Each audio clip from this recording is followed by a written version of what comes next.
Les quiero recordar, avisar primero antes de empezar con el tema, no quiero que se me olvide, que este próximo 17 de julio tenemos junta de miembros. Va a ser presencial. Vamos a retomar las presenciales. Desde que empezó la pandemia, el día de hoy, las juntas de miembros las hemos hecho en línea. Pero ya tenemos la capacidad permitida por el gobierno y aquí para poder recibir a todos y seguir respetando las medidas de distanciamiento. Así que, por favor, ahí lo publicamos en el grupo de miembros de Facebook. Márquenlo en el calendario. Vamos a tratar cosas muy importantes. Vamos a tomar decisiones también con respecto a las cosas que hacemos aquí. Así que es fundamental que todos puedan asistir. Con respecto al tema del día de hoy, lo quería decir porque luego se me olvida y yo mismo me enojo conmigo mismo. Cosas que quiero decir se me olvidan completamente porque no las dije. Así que me aseguro antes de empezar. Sábado 17 de julio, 7:30, nos vemos aquí, si Dios lo permite, junta de miembros. Muy bien, ahora con respecto al tema. Hoy vamos a estudiar otro tema, algo controversial, está asociado en cierta manera con lo que hemos estado estudiando. La semana pasada hablamos sobre la analogía que Jesús usó para describir a sus discípulos, a las personas que Él ha enviado. Las comparó con ovejas, serpientes y palomas. En Mateo capítulo 10, versículo 14 dice: «Los envío como ovejas en medio de lobos, por tanto sean astutos como serpientes y sencillos como palomas». Vemos que todos los siervos de Cristo han sido enviados como ovejas en medio de lobos, todos nosotros. Y de acuerdo con lo que Jesús dijo, nuestra responsabilidad es ser astutos como serpientes y sencillos como palomas. Y eso es lo que estuvimos estudiando. Imitamos o debemos imitar la astucia de la serpiente para hacer lo bueno y la inocencia o sencillez de la paloma para hacer lo malo. La astucia de la serpiente puede hacer mucho daño si no se usa correctamente. Por eso Jesús indica que son las dos cosas, astutos como serpientes y sencillos o inofensivos como palomas. Y vimos que aquí teníamos la dualidad necesaria para la mansedumbre bíblica y vimos que la mansedumbre bíblica es fundamental para la vida cristiana. Mencionamos al menos tres puntos fundamentales. Número 1, restaurar a los que se han desviado. La Escritura dice en la versión Reina Valera 60, vosotros que sois espirituales, restauradle con espíritu de mansedumbre. El valor y la sencillez son indispensables para restaurar al que se ha desviado. El segundo punto, corregir los errores doctrinales. La Escritura dice que con mansedumbre corrija a los que se oponen por si quizás Dios les concede que se arrepientan para conocer la verdad. Se requiere mansedumbre para corregir los errores doctrinales, pero debemos corregir los errores doctrinales. Y tercero, para presentar defensa a aquellos que demandan razón de nuestra esperanza. Dice el apóstol Pedro, está siempre preparados para presentar defensa con mansedumbre y reverencia ante todo el que os demande razón de la esperanza que hay en vosotros. Vemos también que el mundo tiene un concepto muy equivocado del cristianismo debido a la cobardía de muchos cristianos y a otros que, aunque no son cobardes, no fueron instruidos correctamente. Y la doctrina que enseñan o el evangelio que predican no contiene el verdadero evangelio bíblico. Dijimos que tenemos que enseñar a nuestros hijos a enfrentar las situaciones con mansedumbre, los problemas que van a enfrentar tarde o temprano, y tienen que ser mansos tal como Jesús lo fue. Y debemos empezar nosotros. Debemos ser nosotros mansos, bíblicamente hablando, para dar el ejemplo correcto a nuestros hijos. Ahora, partiendo de ahí, hoy quiero que estudiemos un concepto que la psicología le ha hecho mucha propaganda y ha tenido mucho éxito. Lo ves este concepto en muchos sectores, muchas áreas de la vida, incluso en las iglesias cristianas. Muchos cristianos afirman estos conceptos psicológicos como si fuesen bíblicos y los enseñan como si fuese la palabra de Dios. Pero no es así. Hay graves problemas con estos conceptos a la luz de la Escritura, pero muchos cristianos no han detectado los problemas. Ahora, en este punto, con todo lo que hemos estudiado, Todos los que han estado con nosotros tienen más que suficiente para detectar los problemas en este tipo de conceptos. Así que vamos a ponerlo a práctica el día de hoy. El día de hoy vamos a hablar de la autoestima. Y voy a seguir el formato que hemos seguido anteriormente. Quiero explicar lo que es la autoestima según la psicología, según fuentes seculares, y luego ver lo que dice la Biblia al respecto para poder llegar a una conclusión, para saber cómo responder ante esto de una manera que glorifiquemos a Dios. Así que antes de empezar a estudiar, vamos a orar así como estamos. Señor, te rogamos que en este día nos permitas conocerte más. Cada vez que estudiamos tu palabra, Señor, podemos confiar que tu Espíritu Santo nos permitirá entenderla. Y en este día que hemos apartado para ti, el día del Señor, te rogamos que tu Espíritu Santo nos dé el entendimiento necesario para comprender las instrucciones bíblicas que vamos a estudiar, para poder comparar lo que el mundo dice contra lo que tú dices, de manera que podamos estar alerta y mantenernos alejados de toda contaminación que nos desvíe del verdadero caminar cristiano. Le damos gracias de antemano. Amén. Bien, creo que todos estamos familiarizados con el concepto de autoestima. Lo escuchamos en las escuelas, desde la secundaria, a los adolescentes les hablan mucho de autoestima, lo vemos en las empresas, en las películas, series, en todos lados. Todos normalmente promueven este mensaje: debes tener confianza en ti mismo. Si lo puedes soñar, lo puedes lograr. Hay frases de personajes célebres en la psicología. Por ejemplo, un hombre dice: el hombre que no se valora a sí mismo no puede valorar nada ni a nadie. Otra frase dice: cada vez que actuamos en armonía con nuestro yo auténtico y nuestro corazón, nos ganamos nuestro respeto. Cree en ti mismo y acéptate a ti mismo, etcétera, etcétera. La psicología asegura que tu nivel de autoestima determina el nivel de éxito que vas a alcanzar. Baja autoestima, poco éxito. Mucha autoestima, mucho éxito. Si tienes baja autoestima, lograrás pocas cosas en tu vida. Si tienes una alta autoestima, lograrás muchas cosas en tu vida. Entonces, ¿qué es la autoestima? Según la Asociación Americana de Psicología, dice: la autoestima es el grado en que las cualidades y características contenidas en el concepto de uno mismo se perciben como positivas. Me parece una definición muy técnica. Busqué otra definición. Dice: la autoestima se utiliza para describir el sentido subjetivo general de la valía personal de una persona. En otras palabras, la autoestima se puede definir como cuánto te aprecias y cuánto te agradas a ti mismo, independientemente de las circunstancias. ¿Se entiende? ¿Cuánto te aprecias? ¿Qué tanto tú sientes que vales? ¿Cuánto valor tienes desde tu perspectiva personal? No lo que otros piensen de ti, lo que tú piensas de ti. Por eso es subjetivo. Depende de mí mismo. ¿Cómo me percibo a mí mismo? Dice también: la autoestima afecta el proceso de toma de decisiones, de tus relaciones, tu salud emocional y tu bienestar general. También influye en la motivación, ya que las personas con una visión positiva y saludable de sí mismas comprenden su potencial y pueden sentirse inspiradas para asumir nuevos desafíos. O sea, ¿cuál es la opinión que tú tienes de ti mismo? ¿Crees que vales o que no vales? Todos tenemos experiencias en este tipo de contextos y de conceptos. ¿Qué tanto crees tú que vales? Cómo te comportas con los demás depende mucho de cómo te ves a ti mismo. Hay un experimento muy simple. Creo que a todos nos ha pasado de una u otra manera. Si tú, imagínate que te invitan a un evento y era de etiqueta. Tenías que ir muy formal y nadie te dijo y te fuiste en shorts y en playera. Cuando llegues al evento y veas que todos están formales y tú no, tu comportamiento en ese lugar va a ser muy distinto a que si hubieses llegado vestido conforme al evento.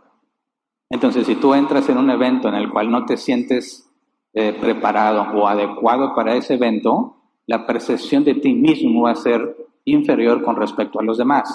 Vas a sentir que no encajas, que todos se te quedan viendo. Es como cuando piensas que estabas comiendo y te manchas el pantalón y tú consideras que se nota mucho la mancha. Y vas caminando y ves que alguien voltea a verte y dice, sí, me están viendo la mancha, ¿verdad? Nadie está viendo la mancha, pero tú estás convencido de que están viendo la mancha. Y entonces si una persona empieza a hablar y dice, sí, como hay gente sucia en el mundo, tú en automático asumes que están hablando de ti por la mancha que traes en el pantalón. Y la imagen de ti mismo, cómo te percibes de ti mismo en ese momento, va a ser como una persona atacada, rechazada, aunque muy probablemente nadie estaba hablando de ti. Y si volteaban a verte a ti, no era para ver la mancha. Entonces el concepto de la autoestima nunca es algo fijo, siempre va variando según la situación en la que estás y según cómo te sientes. Es subjetivo porque depende de la circunstancia en la que te encuentras, depende de la propia opinión que tú tienes de ti mismo en alguna circunstancia específica. Todos hemos pasado por ese tipo de problemas, ¿verdad? Ahora, se habla de baja autoestima y alta autoestima. Baja autoestima es cuando tienes un concepto inferior de ti mismo y alta autoestima es cuando tienes un concepto superior de ti mismo. Según algunos portales de psicología, estas son las características que encontré para detectar la baja autoestima y la alta autoestima. En el caso de baja autoestima, estas son las características y quiero que lo pienses de ti mismo y que tú llegues a la conclusión, según estos criterios, si tienes baja autoestima o si tienes alta autoestima. En el caso de baja autoestima, los que tienen baja autoestima tienden a pensar que otros son mejores que tú.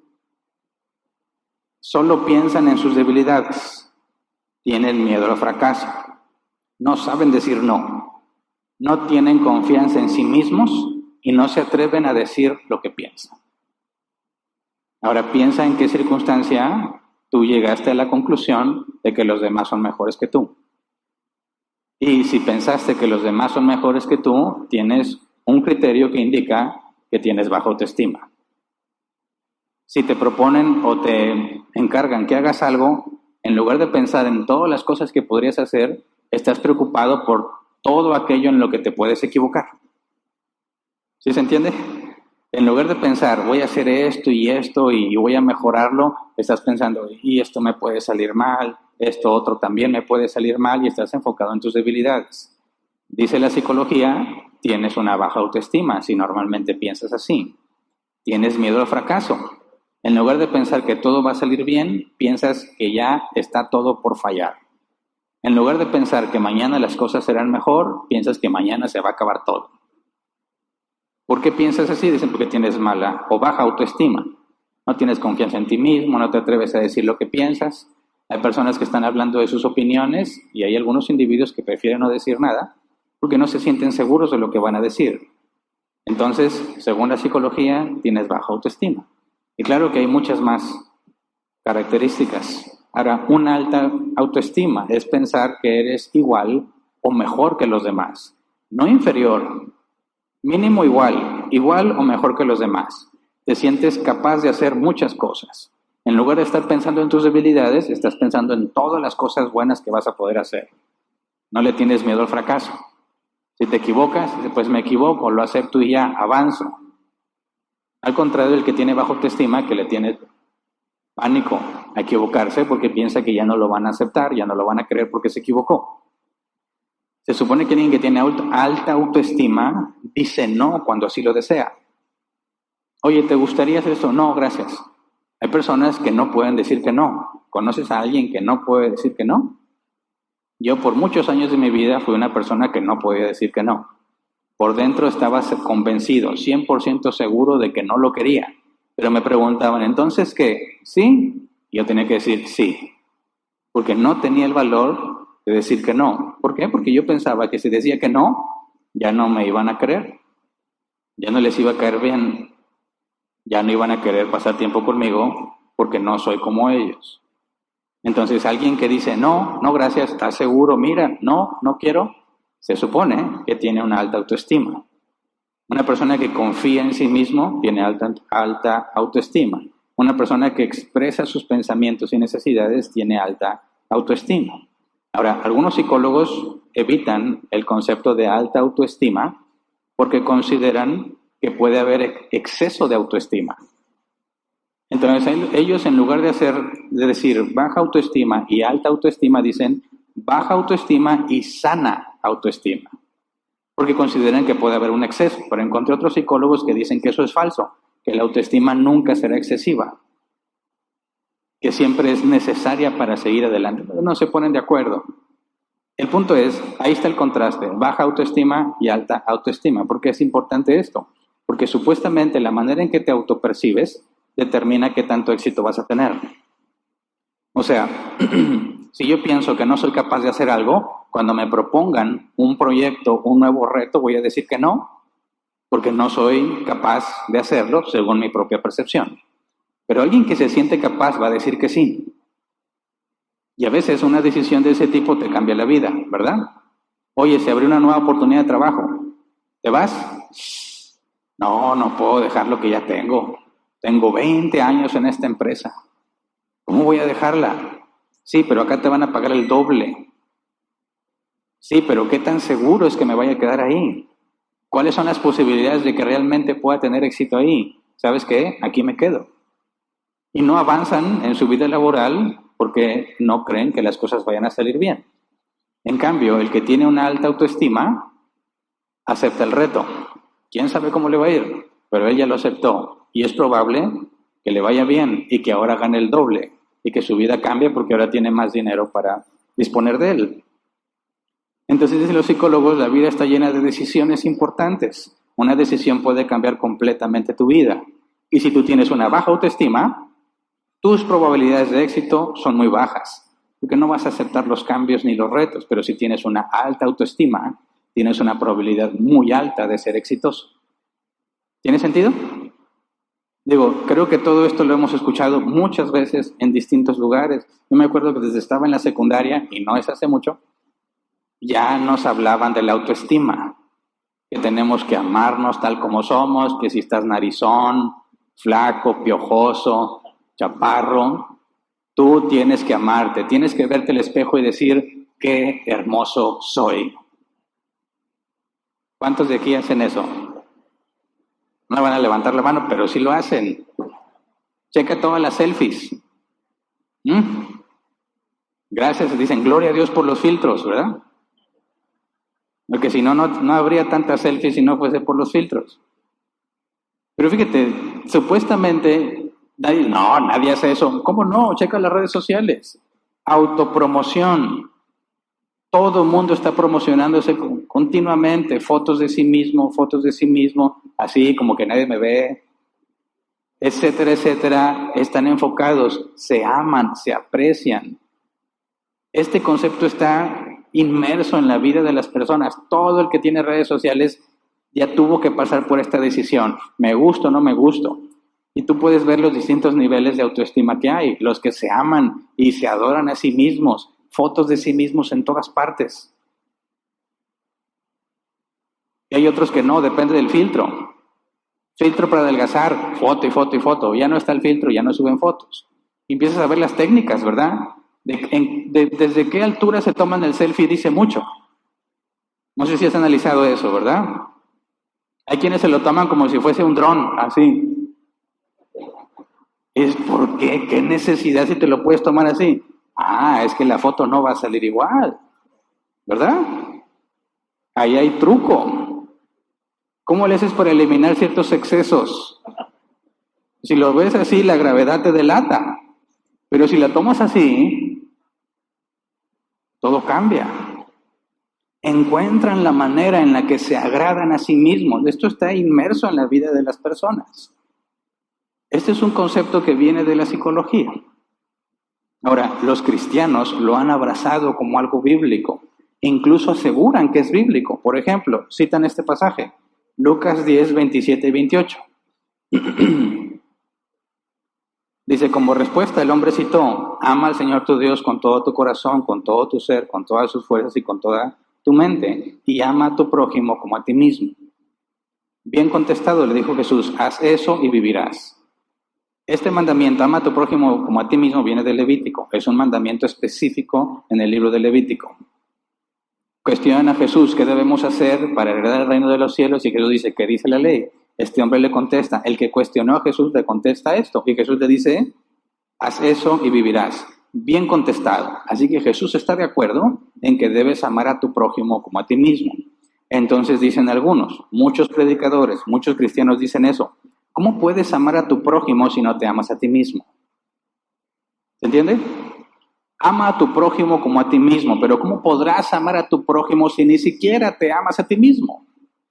Dicen ellos, primero debes amarte a ti mismo para que entonces puedas amar a tu prójimo. Ahora, la alta autoestima o sana autoestima es el equivalente al amor propio. Si tienes amor propio es porque tienes una sana o alta autoestima. Dicen, aquí está, Jesús mismo lo certifica, haz eso y vivirás. Necesitas amarte a ti mismo para poder amar a tu prójimo. Y con este tipo de interpretaciones, los cristianos son convencidos de que deben amarse a sí mismos como requisito incluso para poder agradar a Dios. Para tener la capacidad de amar a su prójimo, están convencidos que primero deben amarse a sí mismos. Y entonces dicen, este concepto de la psicología es correcto, está afirmado por la Escritura. Tienes que tener un amor propio para poder cumplir el mandamiento, el segundo mandamiento más grande, ama a tu prójimo como a ti mismo. Ahora, comenté que la psicología asegura que tu nivel de autoestima determina el éxito que alcanzarás en la vida, ¿verdad? Pero, ¿cuál es ese éxito al cual la sana autoestima o alta autoestima te va a llevar? ¿Cuál es ese éxito que todo mundo quiere alcanzar? Bueno, tienes que ver los parámetros del mundo. En el mundo, ¿quiénes son las personas exitosas? ¿Deportistas? ¿Artistas? ¿Influencers? ¿Empresarios? ¿Modelos? Etcétera, etcétera. ¿Qué tienen en común todos ellos? Fama y dinero. No poco dinero, mucho dinero. No poca fama, mucha fama. Mientras más fama, más dinero. Pero también puede haber dinero sin fama y como quiera eres exitoso, en el caso de un empresario. Hay empresarios muy exitosos que no son famosos, pero tienen mucho dinero. Y los usan como modelo de personas exitosas. En pocas palabras, para el mundo, la fama y el dinero es el éxito. ¿Y cómo puedes alcanzar la fama y el dinero? Yo un día me pregunté eso hace muchos años. Siempre batallamos con cuestiones de dinero, vivíamos en grave nivel de pobreza y para mí el éxito era dejar de ser pobre. Digo, me parece obvio. Mientras más dinero pudiese acumular, más éxito tendría. ¿Cómo le haces para aprender cómo ser exitoso? Pues le preguntas a alguien que ya tiene éxito. Tiene sentido, ¿no? Ves a un hombre exitoso, pregúntale, ¿cómo le hiciste para tener éxito? Yo no me he acercado a ningún hombre exitoso para preguntarle. Pero tú puedes ver muchos documentales y entrevistas. Le preguntan a los artistas, a los deportistas, a los grandes empresarios, ¿cómo lograste el éxito que tienes? Y la respuesta prácticamente es la misma. Creí en mí y trabajé duro. Vi un documental muy inspirador de Arnold Schwarzenegger. Todo lo que logró, ¿verdad? Del físico-constructivismo se pasó a Hollywood y de Hollywood a ser gobernador. Dicen, wow, qué hombre tan exitoso. ¿Qué dice Arnold? ¿Qué consejo le da a los jóvenes? Cree en ti mismo y trabaja duro.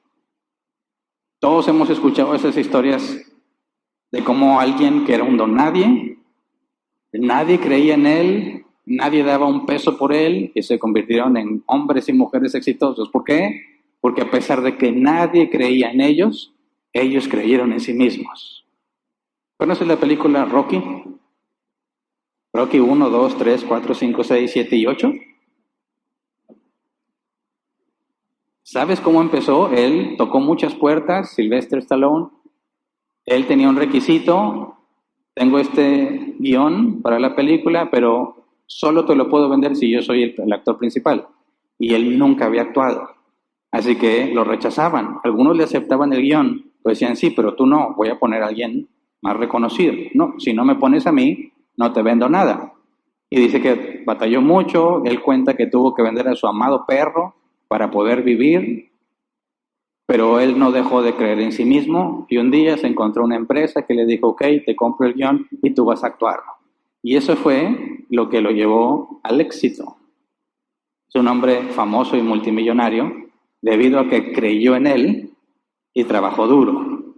Entonces, cuando tú ves ese tipo de documentales o entrevistas y tú quieres ganar esa fama y ese éxito, ¿qué tienes que hacer? Creer en ti mismo y trabajar duro, ¿verdad? Ahora, ahí es donde entra la autoestima. Hay personas que trabajan duro y no tienen éxito, ¿verdad? ¿Qué es lo que falla? Bueno, la parte de la autoestima. Créeme, hay personas que ganan muy poco dinero y trabajan muy duro, pero nunca dejan de hacer lo mismo.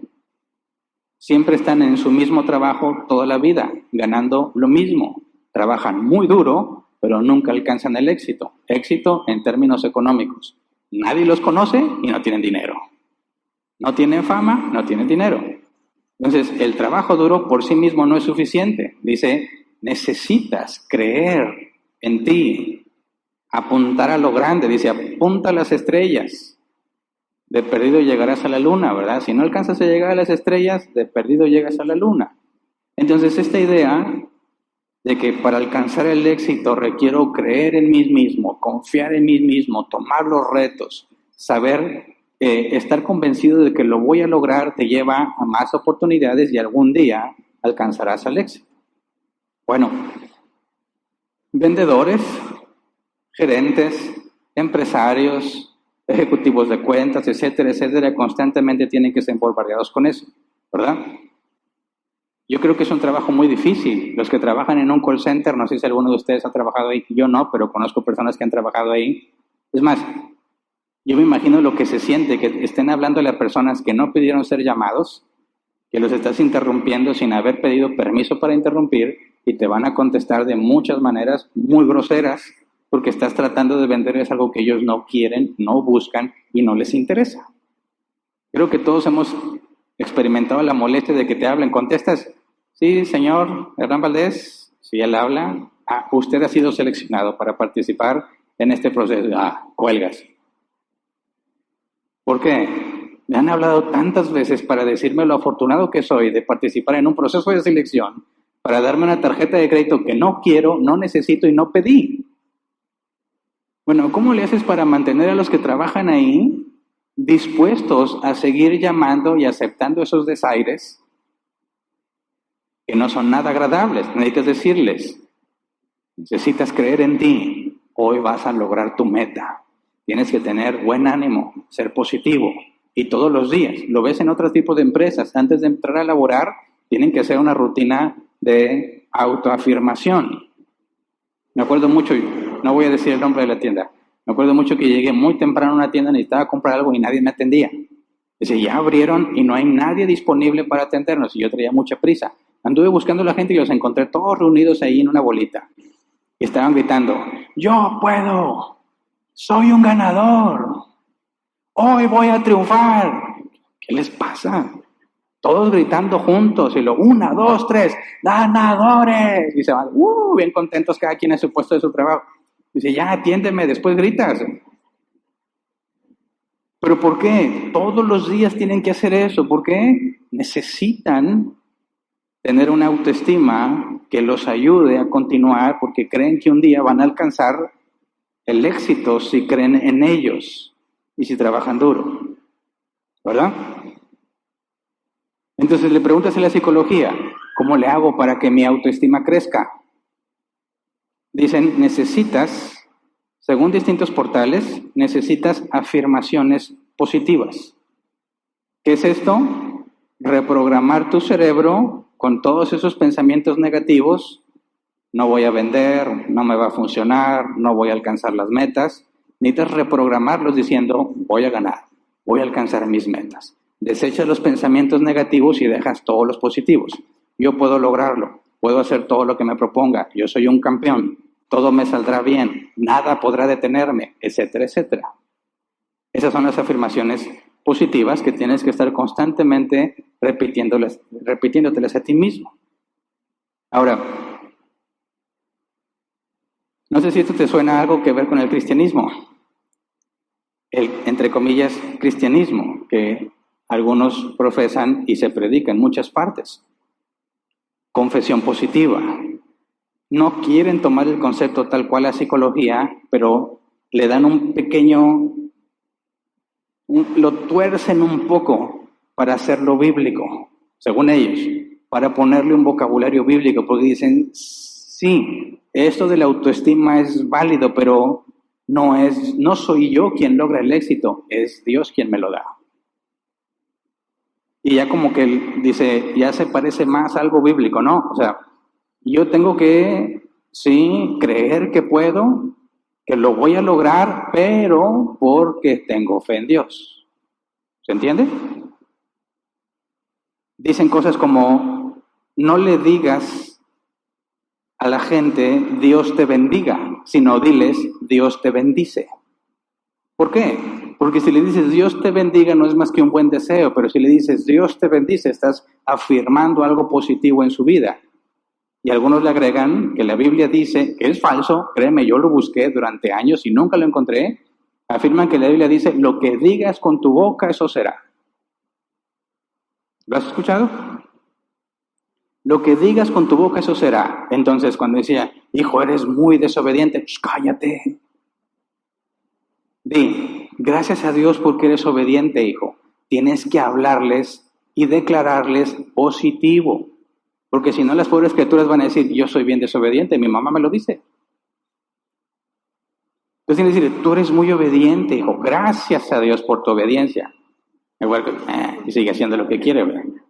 Pero dice, no, le estás llegando al subconsciente, le estás diciendo, tú eres obediente, porque eso es lo que necesitas para confiar en Él, para poder cambiar y avanzar. Pero tienes que pegarte a la palabra de Dios. No le digas que Dios te bendiga, dile, Dios te bendice.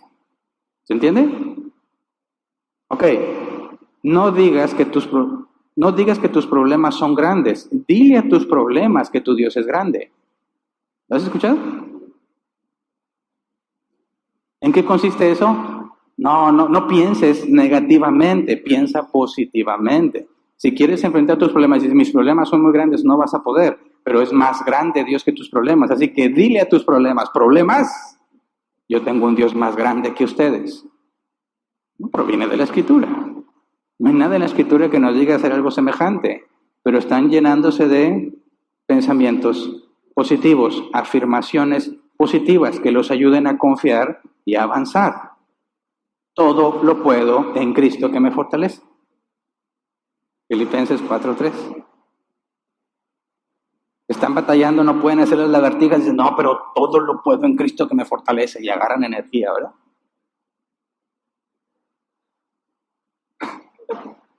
Nada que ver con la Escritura, aunque están citando la Escritura. Pero ya lo convirtieron, este tema de las afirmaciones positivas y la autoestima, ya la metieron a la vida cristiana con vocabulario cristiano y versículos sacados de contexto para justificar que es válido y aprobado a los ojos de Dios. Luego dicen, pero Hernán, no creas que eso de la psicología es totalmente cierto, es Dios el que lo hace. Así que te dan este consejo, literalmente, lo voy a leer literalmente como lo vi en el muro de muchos que se dicen cristianos en las redes sociales. Gracias. Dice literalmente, nunca dejes a Dios fuera de tus proyectos. Él es la clave para alcanzarlos todos. ¿Se entiende? Nunca dejes a Dios fuera de tus proyectos. Él es la clave para alcanzarlos todos. O sea, si yo quiero tener éxito, si yo quiero tener dinero y ser famoso, tengo que tener una buena autoestima, una sana o alta autoestima, creer que lo puedo hacer, pero como soy cristiano, mis proyectos no van a funcionar a menos que involucre a Dios en mis proyectos. Así que digo, Señor, estos son mis planes, yo creo que puedo, tengo la capacidad, yo confieso que todo lo puedo en Cristo que me fortalece, así que te invito a participar en mis proyectos para que los pueda lograr. Sigue siendo el mismo concepto de autoestima, el mismo concepto de afirmaciones positivas, pero agrego a Dios a mis planes. Otra frase, si quieres cumplir tus sueños, debes involucrar a Dios en ellos. Y esto lo he escuchado de muchos predicadores. Ahora, entonces, los cristianos viven tratando de motivarse, hacer crecer su autoestima, confesando positivamente, asegurándose de meter a Dios en sus planes para alcanzar el éxito. ¿Ves algún problema en ese concepto? En la psicología y en la psicología cristiana, que así le llaman. Psicología cristiana es esta mezcla que hacen entre lo que la psicología dice y prácticamente todo lo que yo he leído al respecto de la psicología cristiana es versículos sacados de contexto. Y le llaman psicología cristiana. Y aunque no lo creas, la has vivido mucho tiempo. Esta idea, ya sea psicología sola o psicología cristiana, es algo que ha sido abrazado por todos en las cosas que hacemos. Hasta este punto, con todo lo que hemos estudiado, debería ser muy claro dónde están los problemas en estos conceptos. Hablando de la psicología en sí misma y de la psicología cristiana. Debe ser más que evidente dónde está la problemática. Pero yo sé que quizás muchos de los que están aquí no tienen el hábito de tratar de aterrizar lo que entienden de la Biblia a la vida real. Tienen el conocimiento, pero por alguna extraña razón no lo aplican cuando deben aplicarlo. Lo he visto muchísimas veces. Le he dicho, perdón, oye, acabamos de estudiar eso, ¿cómo es que estás haciendo esto? Y ¿cómo? ¿Por qué? Sí, mira, dijimos esto, y la Biblia dice esto, por consecuencia esto, ¿verdad? Sí. Y esto que estás haciendo aquí es lo opuesto a lo que estudiamos. Y le digo, sí es cierto, no lo había visto. ¿Cómo no lo habías visto si lo acabamos de estudiar? No, a ver. Y se ponen bien contentos. Pero ¿por qué no lo aterrizaste? ¿Por qué no lo llevas a la práctica? No, pues no sé cómo. Analiza lo que haces con lo que sabes de la Biblia y trata de hacer una comparación. ¿Se parece a lo que la Biblia dice? Si dices, sí, es lo mismo que la Biblia dice, entonces síguele. Pero si dices, no, la Biblia dice algo muy distinto, no hagas eso porque estás pecando, estás haciendo algo que no deberías estar haciendo. Así que vamos a hacer este ejercicio que va a servir como experimento. Para aquel que diga, yo no le veo mucho problema, bueno, tienes un serio problema tú. Y la idea de este tema es que pongas en práctica lo que hemos aprendido en distintos meses pasados que hemos estado estudiando y que llegues a la conclusión específica dónde está el principal problema de estos conceptos. ¿Y por qué es peligroso? ¿Por qué es peligroso? Ahora, aquí es donde nos sirven dos conceptos que vemos en la inducción a la membresía, algo que todo miembro del Árbol Plantado escuchó y se le dio la oportunidad de estudiar y se le dio la oportunidad de hacer preguntas y confirmó que estaba de acuerdo con eso. Dos conceptos. Sola escritura, que es el número 1, y depravación total. Sola escritura es una de las 5 solas de la Reforma Protestante. Sola escritura, porque viene del latín, no significa que solo leemos la Biblia o que solo hay verdad en la Biblia. Puede haber verdad en otras partes. Abre un libro de matemáticas y vas a encontrar mucha verdad allí. Puedes encontrar verdad en poesía, como el apóstol Pablo citaba a algunos poetas contemporáneos para demostrar un punto en sus cartas. Lo que decimos es toda verdad proviene de Dios. Dios es la verdad. Jesucristo dijo, yo soy el camino, la verdad y la vida. ¿Qué es la verdad? Aquello que describe fielmente la realidad. Cuando Jesús dice, yo soy el camino y la verdad, Jesús está diciendo, Él es quien describe la realidad. Él es la realidad. Y la palabra de Dios lo que dice es verdad porque proviene de Dios. Pero si en otros textos encontramos verdad, la verdad proviene de Dios porque Dios es la verdad. Cuando hablamos de sola escritura, estamos diciendo la escritura es la máxima autoridad. No es la única fuente de verdad, pero es la máxima autoridad.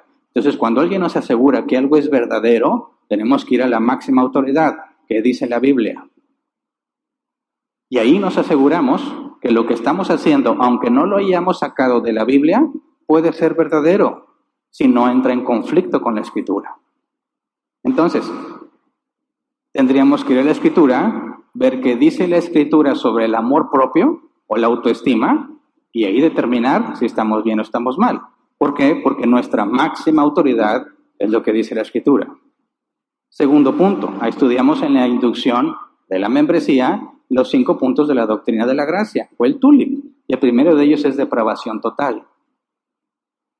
Y es algo básico y fundamental que tenemos que tener en consideración para entender dónde está el problema. Así que vamos primero con la sola Escritura para ver qué dice en el caso del versículo que usan, Lucas capítulo 10, versículo 27 al 28, dice, como respuesta el hombre citó, ama al Señor tu Dios con todo tu corazón, con todo tu ser, con todas tus fuerzas y con toda tu mente, y ama a tu prójimo como a ti mismo. Versículo 28, bien contestado le dijo Jesús, haz eso y vivirás. La parte que necesitamos entender, ama a tu prójimo como a ti mismo. ¿Significa esto que primero debo amarme a mí para poder amar a mi prójimo? La respuesta es no. Yo sé que parece que sí, pero no. Tenemos que interpretarlo correctamente. Y quiero adelantarte, amar a tu prójimo como a ti mismo significa que dado que te amas tanto a ti mismo, debes usar esa misma medida para amar a los demás. No debes amar a nadie menos de lo que te amas a ti. O sea, se presupone que todos se aman demasiado. Y esa es la medida con la que debes amar a los demás. Y no tiene absolutamente nada que ver con la autoestima. Es más, esto debería avergonzarnos. Cuando la Escritura dice, ama a tu prójimo como a ti mismo, es un recordatorio de lo miserables que somos. Pero probablemente varios o muchos de los que nos están escuchando hoy en día no entienden a qué me refiero. Hernán, ¿de dónde te estás sacando eso? Ama a tu prójimo como a ti mismo. ¿Por qué debería ser eso algo vergonzoso? Bueno, para eso necesitamos el concepto de la depravación total. Ir a la Escritura y entender qué dice la Biblia acerca del amor propio, porque sí dice al respecto. Entonces, hagamos un repaso breve, porque es algo que todos deben de saber, pero también entiendo que hay personas nuevas o recientes entre nosotros que no lo han comprendido bien. Pero para el día de hoy haremos el ejercicio de pasar por ese punto que proviene completamente de la Escritura para poder ayudarnos a entender el problema de la autoestima. La Biblia describe al ser humano con mucha claridad, muchísima claridad, y lo describe en términos fríos. No está tratando de agradar al ser humano cuando describe al ser humano, al contrario, desnuda las intenciones del ser humano, desnuda lo que es exactamente ser un ser humano a los ojos de Dios. Vamos a Romanos capítulo 5, versículo 12. Dice el apóstol Pablo, por medio de un solo hombre el pecado entró en el mundo, y por medio del pecado entró la muerte. Fue así como la muerte pasó a toda la humanidad, porque todos pecaron. A raíz de la decisión de Adán y Eva, todos heredamos la misma naturaleza que ellos voluntariamente decidieron obtener. Al comer el fruto del árbol de la ciencia del bien y del mal, ellos adquirieron la capacidad de hacer lo bueno y de hacer lo malo, definir en sus propios términos qué es bueno y qué es malo, y estar lejos de la ley de Dios. Ellos son su propia ley, y eso lo heredamos todos nosotros. Todo hijo de Adán tiene la condición de Adán. Salmo 51:5 dice, yo sé que soy malo de nacimiento, pecador me concibió mi madre. Malo es lo opuesto a bueno. El bien es Dios. Dios es el bien. Todo lo que sea bueno es como Dios.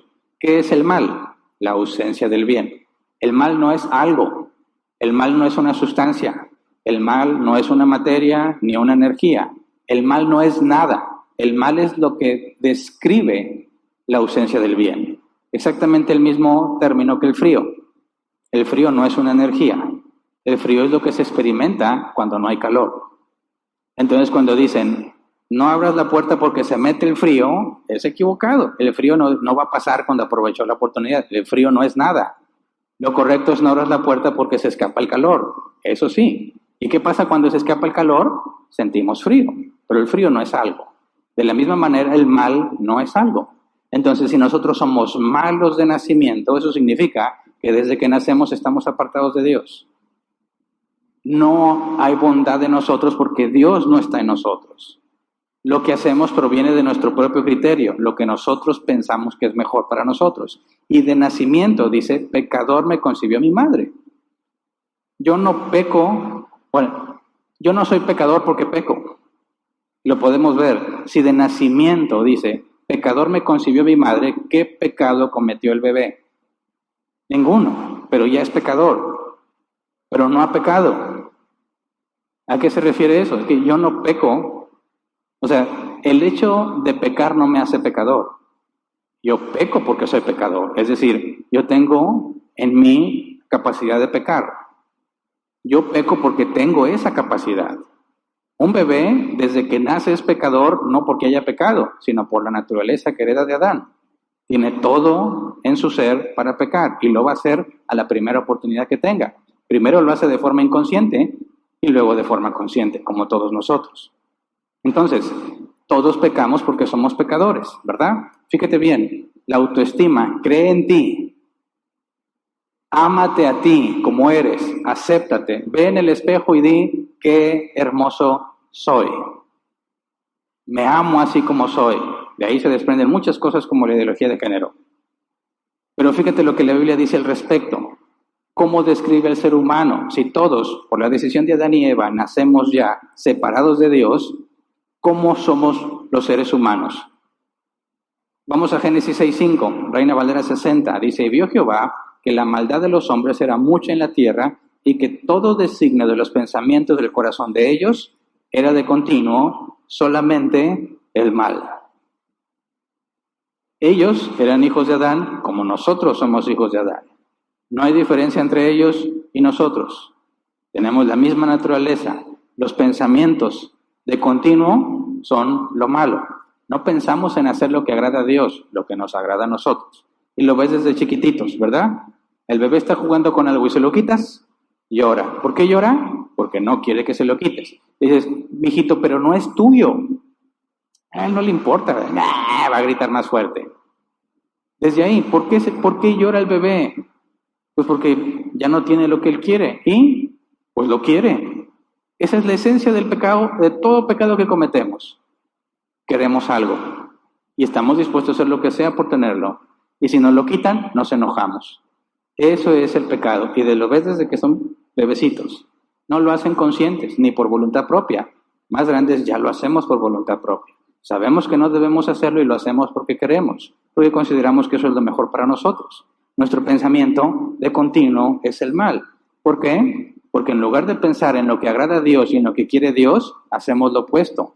Lo que yo quiero y lo que me agrada a mí. Por eso constantemente hacemos lo malo. Estamos buscando satisfacer nuestros deseos. Buscamos nuestra felicidad. Primera de Corintios 2:14, Reina Valera 60, dice, pero el hombre natural no percibe las cosas que son del Espíritu de Dios porque para él son locura y no las puede entender porque se han de discernir espiritualmente. Fíjate bien, no has nacido de nuevo, no entiendes las cosas de Dios. Puedes comprender la lógica o el razonamiento de la Escritura, pero no lo puedes entender de manera que te lleve a la práctica. Los fariseos, maestros de la ley, nadie sabía más que ellos y sin embargo Jesús los llamó hipócritas, sepulcros blanqueados. Dijo que iban directo al infierno. ¿Por qué? Porque el conocimiento que tienen, aunque lo comprenden, no lo aplican, no lo pueden llevar a la práctica porque no han nacido de nuevo. Entonces la mente del ser humano está corrompida. No puede hacer lo que Dios quiere porque aunque entiende cosas de la palabra de Dios, no las lleva a la práctica. Segunda de Timoteo 2, 25 y 26, dice así, humildemente debe corregir a los adversarios con la esperanza de que Dios les conceda el arrepentimiento para conocer la verdad, de modo que se despierten y escapen de la trampa en que el diablo los tiene cautivos, sumisos a su voluntad. El hombre o mujer que no ha nacido de nuevo es esclavo de Satanás. Satanás no quiere hacer lo que Dios quiere, él hace lo opuesto. Y nosotros tampoco queremos, así que nos aliamos. Somos aliados de Satanás. La voluntad de Satanás es la nuestra. Satanás dice, no hagas lo que Dios quiere, sé feliz. Dice, sí, yo merezco ser feliz. Estamos de acuerdo. Dice, tienes que escapar de la trampa de Satanás. Estás sumiso a su voluntad. El hombre natural no es libre para decidir. Hace aquello que más desea y por eso está esclavizado al pecado. Gálatas 5:17, Reina Valera 60. Porque el deseo de la carne es contra el espíritu y el del espíritu es contra la carne. Y estos se oponen entre sí para que no hagáis lo que quisierais. Lo que yo deseo es opuesto a lo que Dios quiere. Entonces fíjate, ¿en qué condición se encuentra el ser humano? Siempre está pensando el mal. Lo que desea su carne es opuesto a lo que Dios quiere. Está sumiso a la voluntad de Satanás. Es esclavo del pecado. No puede comprender las cosas de Dios. ¿Cuál es la condición del ser humano? Es abominable a los ojos de Dios. Es un peligro que debe ser eliminado. Dios en su justicia nos hubiese eliminado a todos desde el momento en que nacemos por toda la capacidad de dolor y daño que tenemos. Pero Dios en su misericordia no ha consumido a los que ha elegido y a otros los consumirá hasta el juicio. Pero somos un ser miserable. La psicología dice, ámate tal como eres.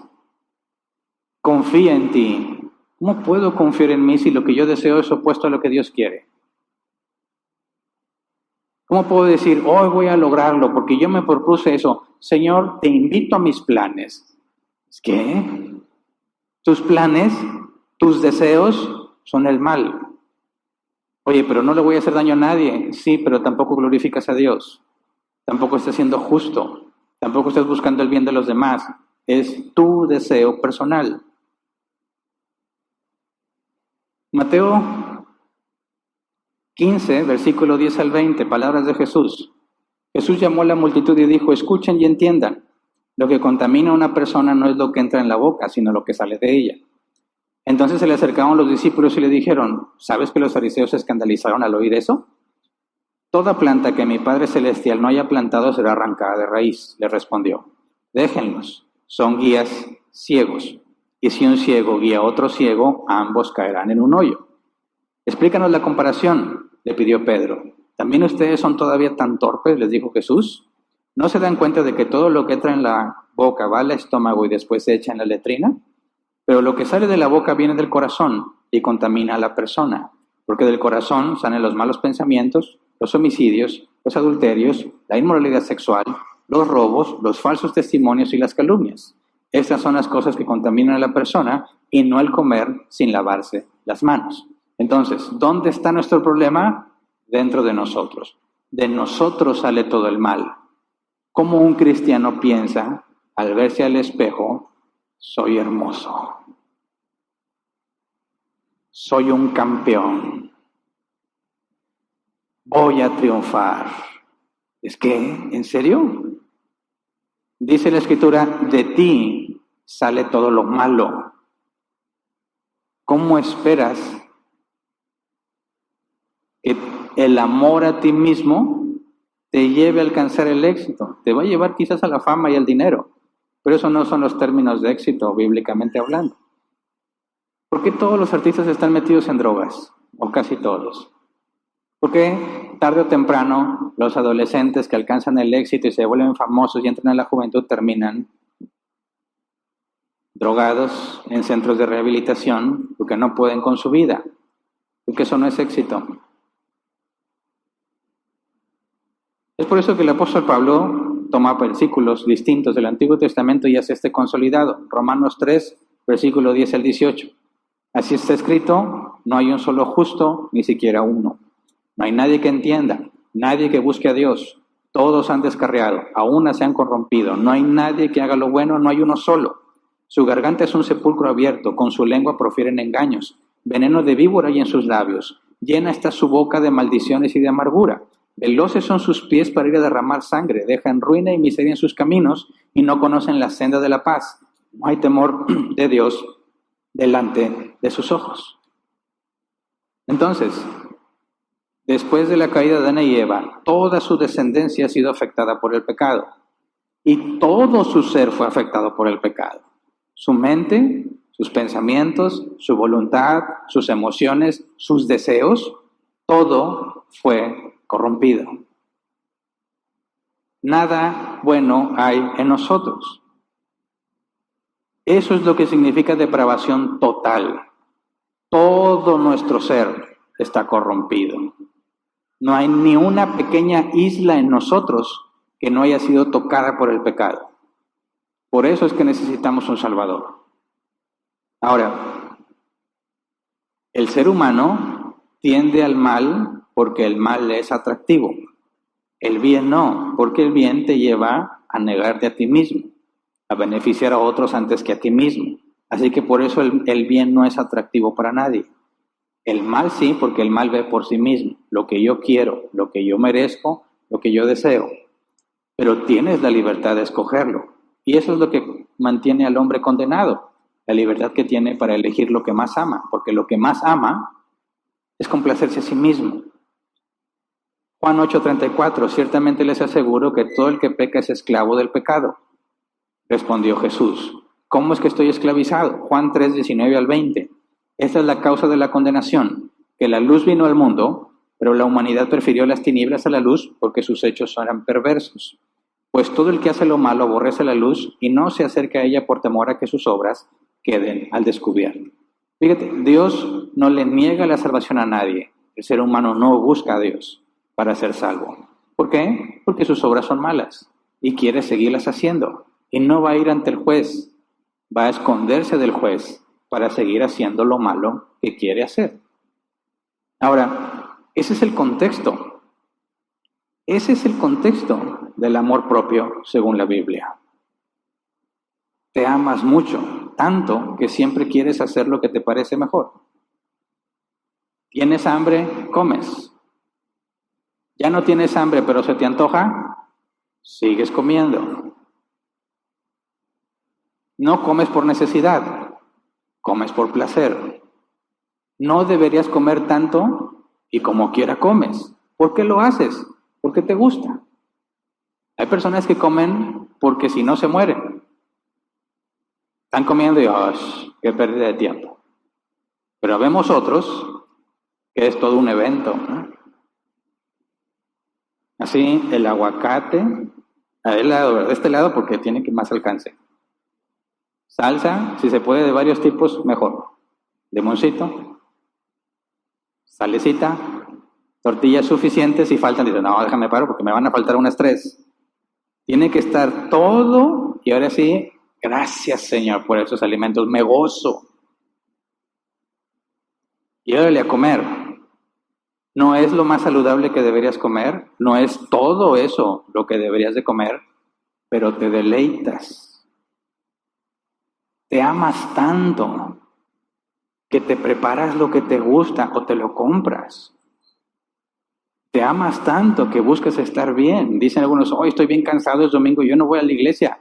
¿Por qué? Porque se aman tanto que tienen que darse un descanso. Se aman tanto que tienen que darse un tiempo para reposar las pobres criaturas.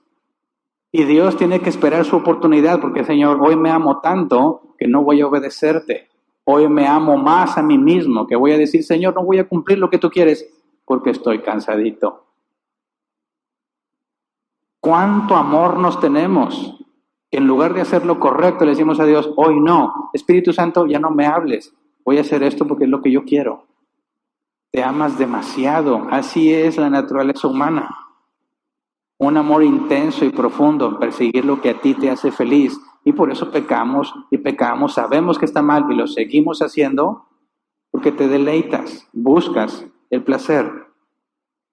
Por eso dice Juan 6:65, palabras de Jesús. Por esto les dije que nadie puede venir a mí a menos que se lo haya concedido el Padre. La característica del Hijo de Dios es que ya no busca complacerse a sí mismo, sino complacer a su Señor. Y eso es antinatural. Tienes que nacer de nuevo para poder hacer eso. Y aun cuando ya tenemos la capacidad de hacerlo, decidimos no hacerlo y queremos y nos proponemos y llevamos a cabo hacer lo que nosotros queremos. Ahora, ese es el concepto del amor propio según la Escritura. ¿Qué cristiano que entiende lo que Dios describe de él puede llegar a la conclusión de que se ama tal como es? Un cristiano que no conoce a Dios, un cristiano que no lee la Biblia. Esos son los cristianos que piensan que son unos campeones. Los cristianos que piensan que hoy van a triunfar porque se lo proponen, no entienden lo que la Biblia dice de ellos, aunque aseguran que la Biblia es la máxima autoridad de ellos. Así que en esta breve descripción, porque hay mucho más que la Biblia dice al respecto, el cristiano que lee la Biblia, que conoce a Dios, sabe que bajo ninguna circunstancia se puede deleitar en sí mismo. Porque todo lo que proviene de ti mismo es opuesto a lo que Dios quiere. Entonces, ¿cómo entendemos esto de amar a tu prójimo como a ti mismo?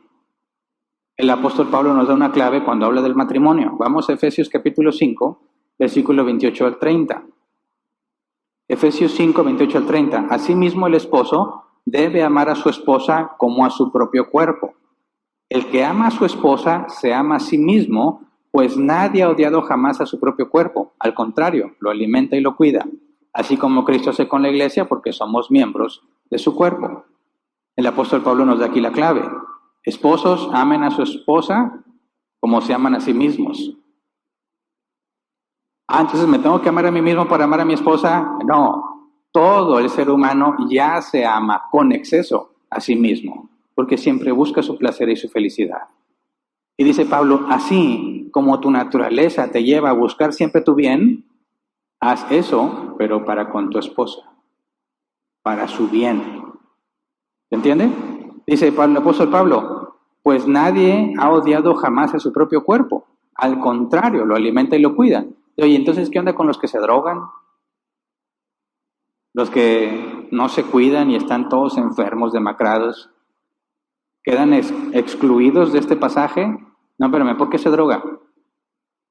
Porque le gusta y después se hace una adicción, pero lo sigue disfrutando.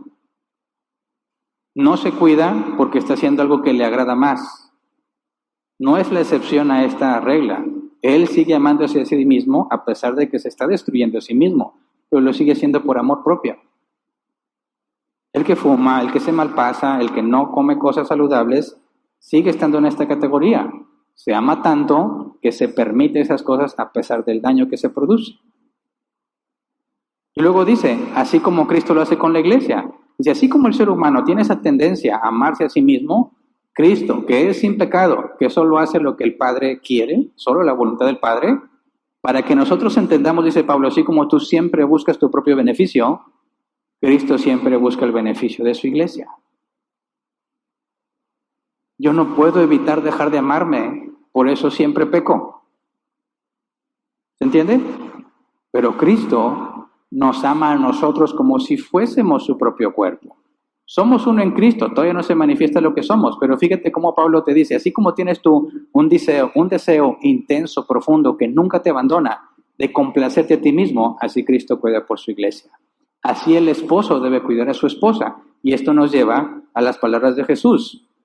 Lucas 10, 27 al 28, leemos de nuevo como respuesta el hombre citó, ama al Señor tu Dios con todo tu corazón, con todo tu ser, con todas tus fuerzas y con toda tu mente, y ama a tu prójimo como a ti mismo. Bien contestado les dijo Jesús, haz eso y vivirás.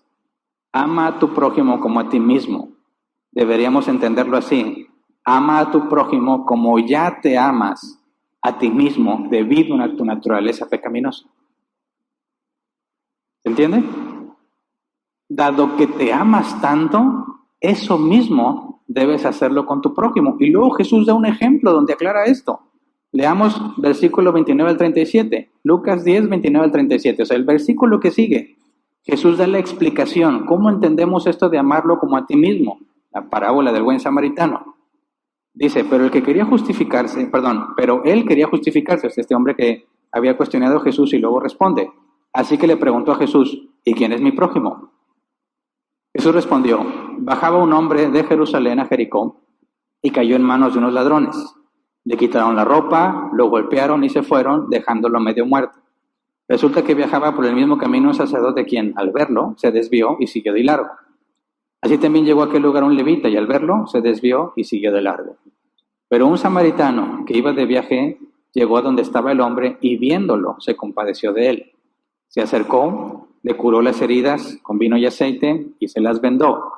Luego lo montó sobre su propia cabalgadura, lo llevó a un alojamiento y lo cuidó. Versículo 35. Al día siguiente sacó 2 monedas de plata y se las dio al dueño del alojamiento. Cuídemelo, le dijo, y lo que gaste usted de más se lo pagaré cuando yo vuelva. Versículo 36. ¿Cuál de estos 3 piensas que demostró ser el prójimo del que cayó en manos de los ladrones?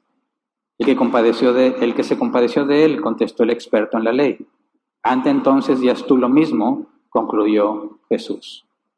Fíjate bien, ¿podemos decir que Samaritano era una buena persona? ¿Sí o no? Levante su mano el que dice que no. Unos pocos rebeldes. El que dice que sí, menos. No le saque entonces, no le saque. ¿Era el samaritano una buena persona o no? La parábola dice el buen samaritano. ¿Sí era una buena persona o no? Espérate, Hernán, ¿no leímos en Romanos 3? No hay bueno ni uno. No era una buena persona. Pero mira todo lo que hizo. Sí, pero ¿cuál es la cláusula? Ama a tu prójimo como a ti mismo. El samaritano hizo lo que él habría hecho por sí mismo. O sea, el samaritano trató a este hombre que había sido robado y golpeado como él se hubiese tratado a sí mismo si estuviera en esa situación. O sea, cuando dice, versículo 34, se acercó, le curó las heridas con vino y aceite y se las vendó, el samaritano dijo, yo hubiera hecho eso por mí mismo. Me hubiera curado las heridas con vino y aceite, técnicas de aquel entonces para sanar y lidiar con las heridas en la piel, y vendarlo, pues es lo que necesitas para empezar a sanar, ¿verdad? Es el tratamiento que el samaritano haría para él mismo. Luego dice, luego montó sobre su propia cabalgadura y lo llevó a un alojamiento y lo cuidó. El samaritano había dicho, oye, estoy herido, tengo que tomarme un tiempo para recuperarme. Y por eso llevó a este hombre y lo llevó a un lugar para que se tome un tiempo para recuperarse. Dice, versículo 35, al día siguiente sacó 2 monedas de plata y se las dio al dueño del alojamiento. Cuídemelo, le dijo, y lo que gaste usted de más se lo pagaré cuando yo vuelva. O sea, que si lo deja ahí, el samaritano diría, pues yo quiero tener aquí un tiempo donde tenga lo necesario hasta que me reponga y entonces continúo con mi camino. El samaritano haría todo eso por él y por eso lo hizo por el otro.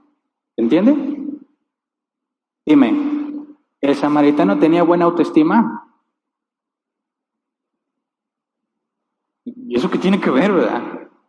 No, es que el samaritano primero dijo, qué guapo soy, yo creo en mí mismo, soy un campeón, y entonces cargó al otro y se lo llevó, y dices, no tiene nada que ver, este pasaje no tiene absolutamente nada que ver con el concepto de la autoestima. ¿Cómo es posible que lo usen como fundamento de la autoestima, cuando no tiene absolutamente nada que ver con el concepto de la autoestima? El amor propio es algo que nos debe recordar lo miserables que somos, porque todo lo hacemos buscando nuestro propio beneficio y no lo puedes evitar. Y he conocido personas que dicen, yo sí puedo evitar. Bueno, a ver, deja de pecar. No, pues no se puede. ¿Por qué no puedes dejar de pecar? Porque no puedes dejar de amarte. Cada que pecas te amaste más a ti que a Dios. Todo ser humano se ama en exceso.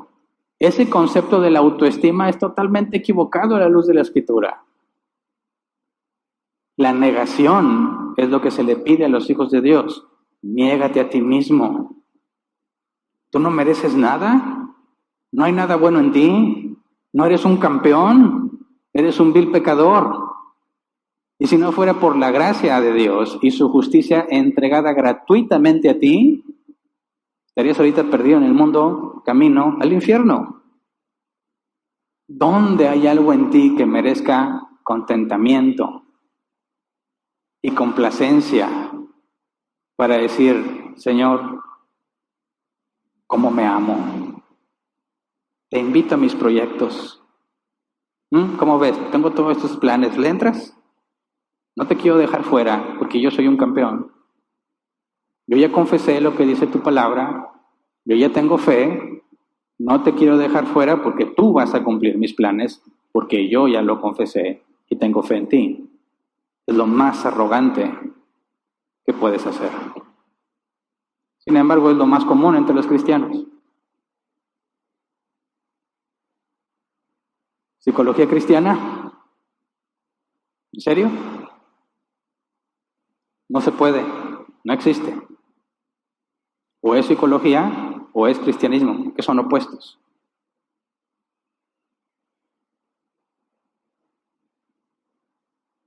Nosotros, el valor que nosotros tenemos, está descrito en Romanos 7, versículo 15 al 25. No entiendo lo que me pasa, pues no hago lo que quiero, sino lo que aborrezco. Ahora bien, si hago lo que no quiero, estoy de acuerdo en que la ley es buena, pero en ese caso, ya no soy yo quien lo lleva a cabo, sino el pecado que habita en mí. Yo sé que en mí, es decir, en mi naturaleza pecaminosa, nada bueno habita. Aunque deseo hacer lo bueno, no soy capaz de hacerlo. De hecho, no hago el bien que quiero, sino el mal que no quiero. Y si hago lo que no quiero, ya no soy yo quien lo hace, sino el pecado que habita en mí. Así que descubro esta ley, que cuando quiero hacer el bien, me acompaña el mal, porque en lo íntimo de mi ser me deleito en la ley de Dios, pero me doy cuenta de que en los miembros de mi cuerpo hay otra ley, que es la ley del pecado. Esta ley lucha contra la ley de mi mente y me tiene cautivo. Soy un pobre miserable. ¿Quién me librará de este cuerpo mortal? Gracias a Dios por medio de Jesucristo nuestro Señor. En conclusión, con la mente yo mismo me someto a la ley de Dios, pero mi naturaleza pecaminosa está sujeta a la ley del pecado. Soy un miserable. Necesito que me libren de mí mismo. La autoestima es lo opuesto a eso. Nosotros no nos amamos tal como somos.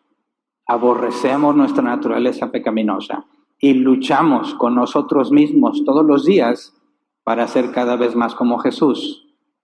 Nosotros no confiamos en nosotros mismos porque nuestros deseos son opuestos a los del Espíritu Santo. Nosotros confiamos en Dios, quien tiene poder para librarme de mí mismo. No busco cumplir mis sueños y mis deseos. Los hijos de Dios no buscan cumplir sus sueños y sus deseos. Somos siervos de Jesucristo. Estamos aquí para hacer su voluntad y no la nuestra, para cumplir sus planes, sus deseos, no los nuestros. Nosotros no buscamos la fama y el dinero. El éxito en términos seculares, en términos del mundo, es abominación a los ojos de Dios. El éxito para los hijos de Dios es ser cada vez más como Jesús. Ser aceptados y reconocidos por el Padre como quienes hacen buenas obras. Ser usados por Dios para bendecir a otros. Ese es el éxito en términos bíblicos. No mis proyectos, no mi negocio, mi nuevo trabajo, mi nuevo carro, mi nuevo emprendimiento. Eso no tiene nada que ver. Podrá ser la persona más ignorada en todo el mundo y la más miserable, como Juan el Bautista. Y Jesús dijo, aún Juan el Bautista es el más pequeño en el reino de los cielos. Fíjate él lo poco que tenía y la pequeñez con la que se compara. Nuestro máximo ejemplo es el Cordero que fue inmolado. Fíjate bien, todo el desastre que vino al mundo a raíz de que Adán y Eva se aferraron a la idea de ser como Dios. ¿Verdad? Eso es lo que Satanás le dijo. Si comes de ese árbol, de ese fruto, serás como Dios. Por eso Dios no quiere que comas. Se aferraron a esa idea y mírenos, henos aquí. Pero ¿qué dice la Biblia de Jesús? Que siendo igual a Dios, no lo vio como algo que aferrarse, sino que vino, se despojó y murió por nosotros. Adán y Eva, con tal de aferrarse a ser igual a Dios, trajeron todo este desastre. Jesús, siendo Dios, no lo vio como algo a que aferrarse y trajo salvación. Ese es nuestro ejemplo a seguir. Nosotros no involucramos a Dios en nuestros planes. Nosotros buscamos la voluntad de Dios a una costa de nuestros planes. Sí, puedo planear tener un mejor trabajo, no hay ningún problema. siempre y cuando eso no interfiera con lo que Dios me ha llamado a hacer. ¿Puedo tener un mejor trabajo, una mejor casa, un mejor carro? Claro, puedes planearlo, sí, pero nunca como el fin a conseguir. Tengo que hacer mis planes considerando mi servicio a Dios. Y si me queda tiempo y dinero para algo más, lo hago. Pero primero, lo que realmente me trae la felicidad y el éxito, caminar en santidad. Es Dios quien gobierna nuestras vidas. Nosotros vivimos para glorificarlo. Entonces, si leemos, ama a tu prójimo como a ti mismo, espero que puedas comprender lo vergonzoso de ese mandamiento. El recordatorio de quién eres. Y por eso Dios usa esa comparación para decirte que tanto debes amar a tu prójimo. Porque eres un ser depravado que se ama excesivamente.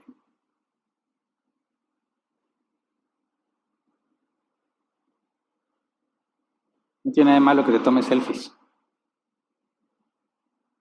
Pero cuida tu corazón. ¿Has llegado a la conclusión de lo valiosa que eres? ¿De lo bella y hermosa que eres? De manera que quieres que todos lo puedan atestiguar. Por eso decíamos en son de broma, en el baño de mujeres, donde está el espejo, atrás vamos a poner, soy un miserable. ¿Quién me librará de este cuerpo de muerte? Para que cuando le tomes el selfie, ese versículo salga y te recuerdes quién eres en realidad.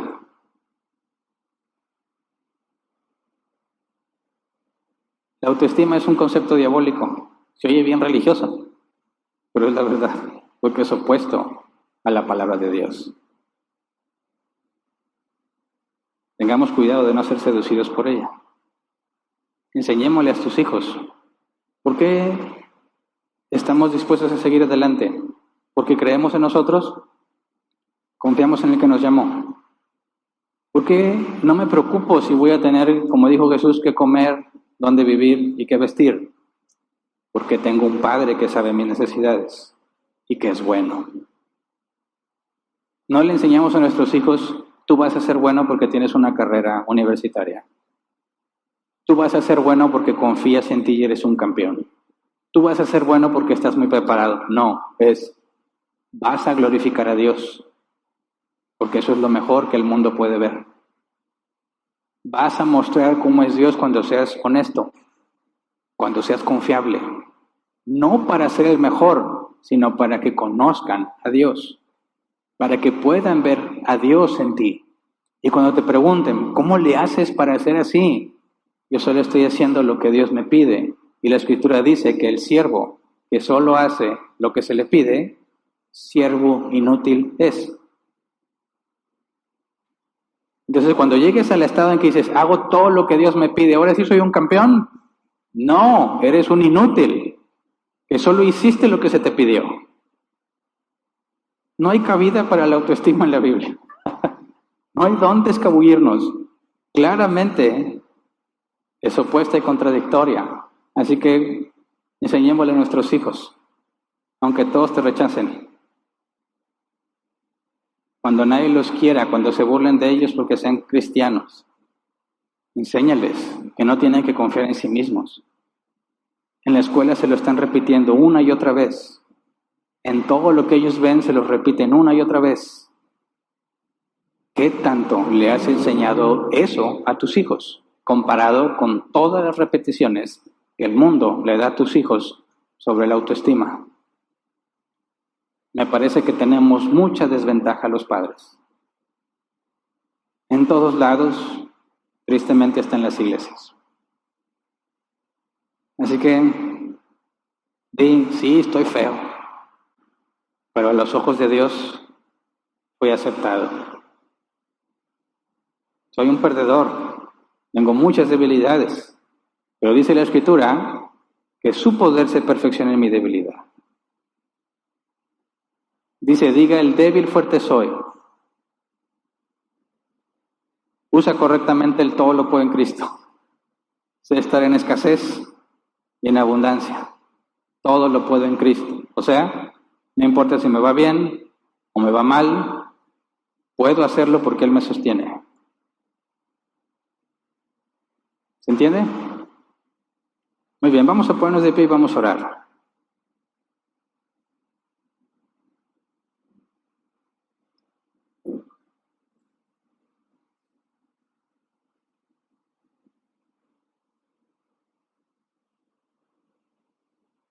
Mira, no me acuerdo el nombre del autor, pero me fue muy útil para entender cómo debemos proceder en la vida cristiana en una forma muy resumida. Nuestro objetivo no es, dice él, no es pensar menos de nosotros mismos.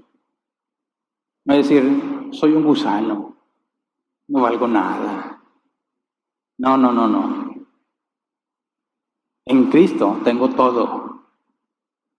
Soy heredero, coheredero del reino, un hijo de Dios. No se compara con nada en el mundo.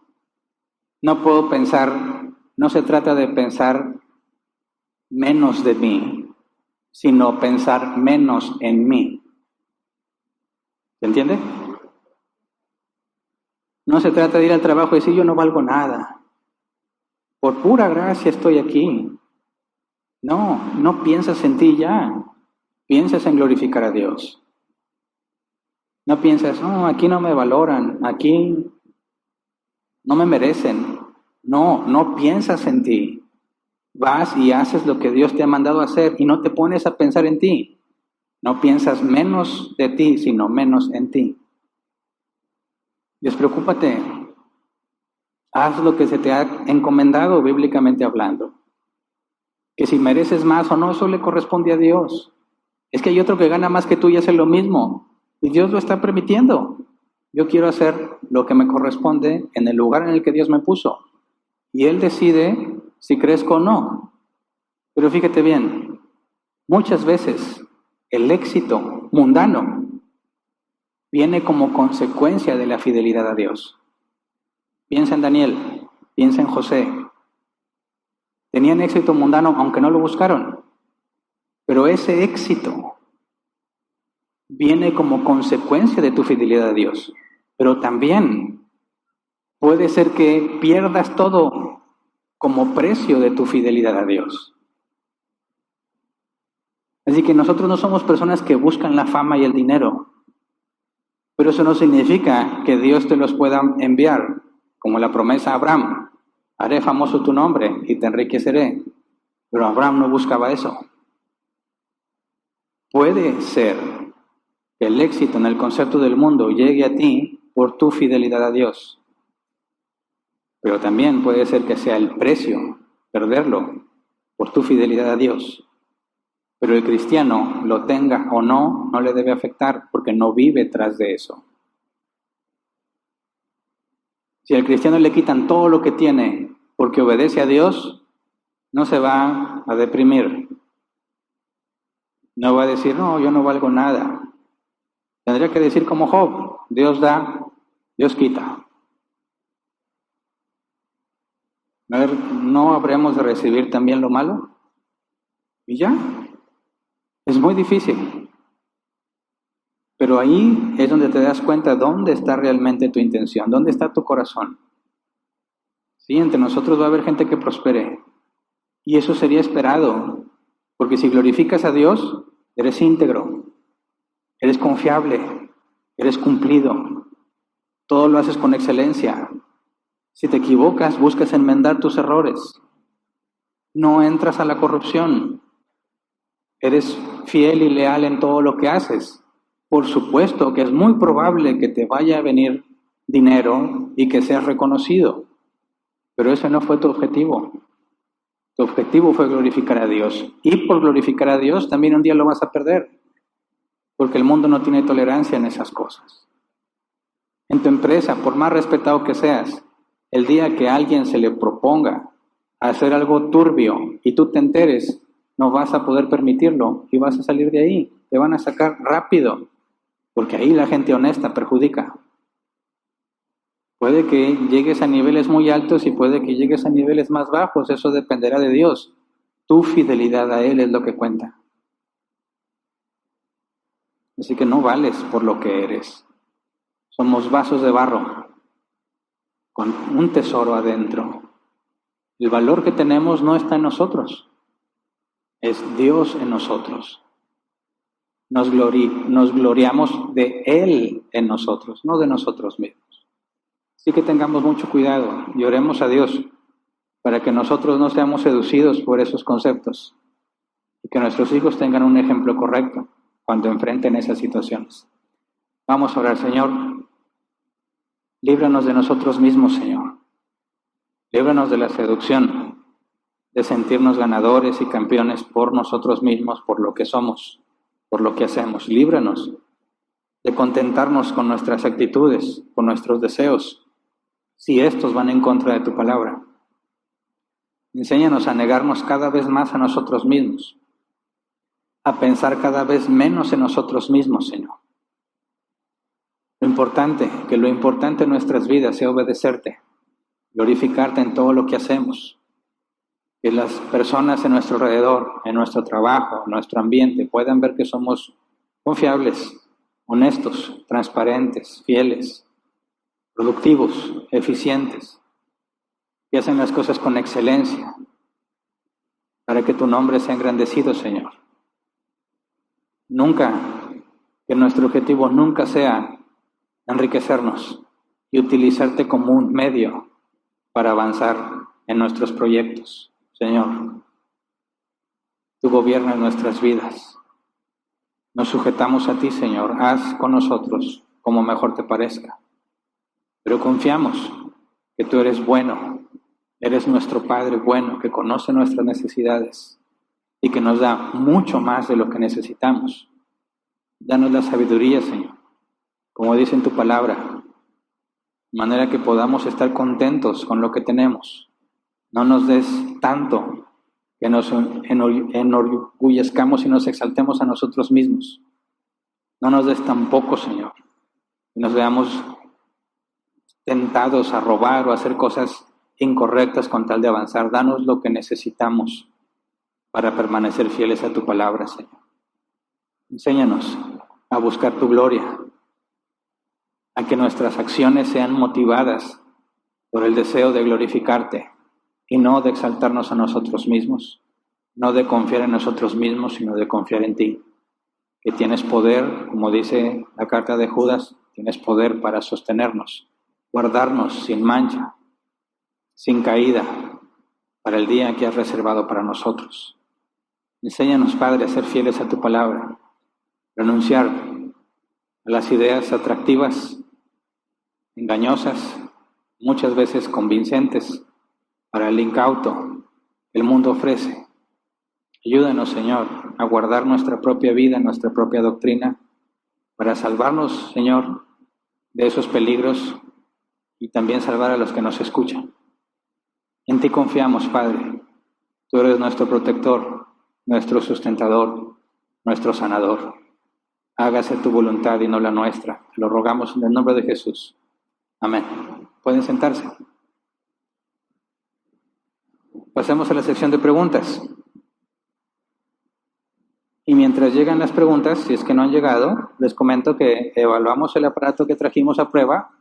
No sé si ya escucharon el audio de la semana pasada. Mucho ruido generó, mucho ruido ese aparato. Y realmente, por la cantidad de ruido, comparado con el beneficio que se percibió y la retroalimentación que obtuvimos de muchos de ustedes, llegamos a la conclusión de que no nos sirve y cuesta mucho.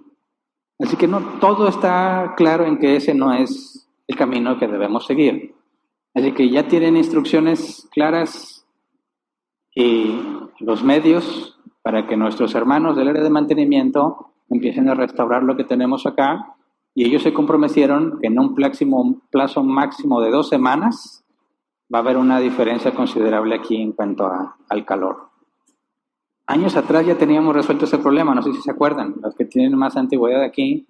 Sí, esto ya lo habíamos pasado, ya habíamos sudado la gota gorda, como dice.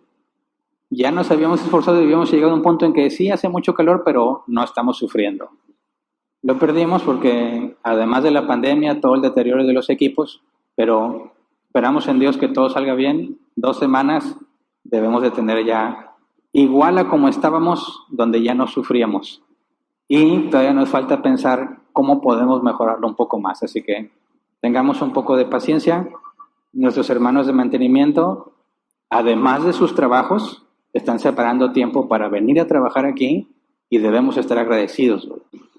Están quitándole tiempo a sus familias, están quitando tiempo que ellos podrían usar en cualquier otra cosa y lo están invirtiendo para beneficio de todos nosotros. Así que yo sé que ese tipo de áreas de servicio, nadie se acuerda de ellos hasta que las cosas fallan, ¿verdad?